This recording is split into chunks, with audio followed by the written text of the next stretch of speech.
আমার আম্মুরে এই ছুরিটা দিয়ে গলা এরকম এরকম করে কোপাইছিল। ৮ বছরের ছোট্ট আবির কাঁপা কাঁপা কণ্ঠে সে বলছে সেই ভয়ঙ্কর রাতের ঘটনা। তার চোখের সামনে হারিয়ে গেছে তার সবচেয়ে প্রিয় মানুষ, তার মা। নির্দয় হামলাকারীরা তাকেও কুপিয়ে আঘাত করে মৃত ভেবে ফেলে রেখে যায়। রক্তাক্ত শরীর, ভয় আর অসহায়ত্ব নিয়ে মায়ের নিথর দেহের পাশেই কাটাতে হয়েছে পুরো একটা রাত। শিশু আবিরের কণ্ঠে উঠে আসে সেই বিভীষিকাময় ঘটনা। রাতের আধারে জামাল মেম্বারের ছেলে জিহাদ ঘরে প্রবেশ করে তার মাকে এলোপাথারি কুপিয়ে হত্যা করেন। একসময় তাকেও আঘাত করে। পরে সে মারা যাওয়ার ভান করলে জিহাদ চলে যায়। এরপর সে ঘরের বাইরে এসে চিৎকার দিলে আশেপাশের মানুষ ছুটে আসে। পরে আমারে এখান দিয়ে আঘাত করছিল।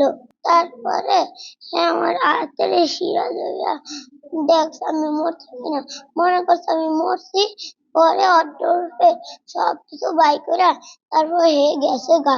নিহতের পরিবার ও পুলিশ সূত্রে জানা যায়, শিবপুর ইউনিয়নের বসবাস করতেন দুবাই প্রবাসী আল আমিনের দ্বিতীয় সহধর্মিণী নাসিমা বেগম।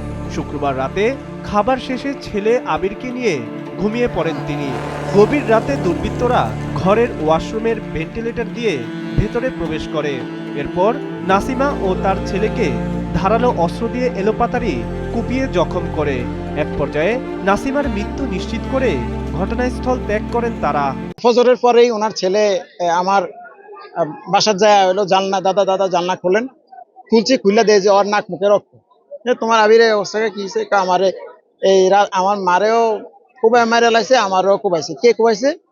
জিয়াদে আমার মারে কুবাইছে। হ্যাঁ, তাই আটো চলো আয়া দেখছি যে ওর মার এই লাশ পড়ে রয়েছে। আমি সাথে সাথেই বাসা থেকে বেরিয়ে, আমি যেহেতু ওর অবস্থা দেখছি, আমি সাথে সাথে 999 ফোন দিছি। আরে হর মুখ দেখা মানে বেলাতে বাসা গেছে।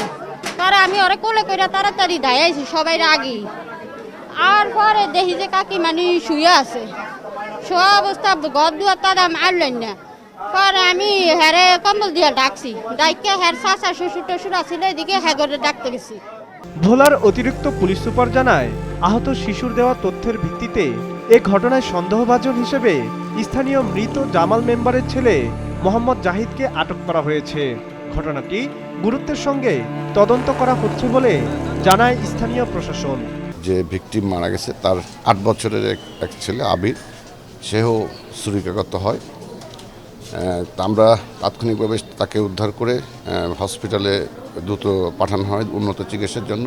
আমরা এটার সাথে যারা জড়িত আছে যেই থাকুক, আমরা সে ব্যাপারেও আমরা অভিযান আমাদের সেটা অব্যাহত আছে। নিহত নাসিমার স্বামী আলামিন দীর্ঘ বছর ধরে ওমান প্রবাসী। তার সহধর্মিণী নাসিমাও কিছুদিন ওমানে ছিলেন। এলাকায় তাদের কোনো শত্রুতা নেই বলে দাবি জানান এলাকাবাসী। তাই নিহতের স্বজনরা সুষ্ঠু তদন্তের মাধ্যমে হত্যাকারীর বিচার দাবি করেন। সাব্বির হাসান, মাছরাঙা নিউজ ডেস্ক।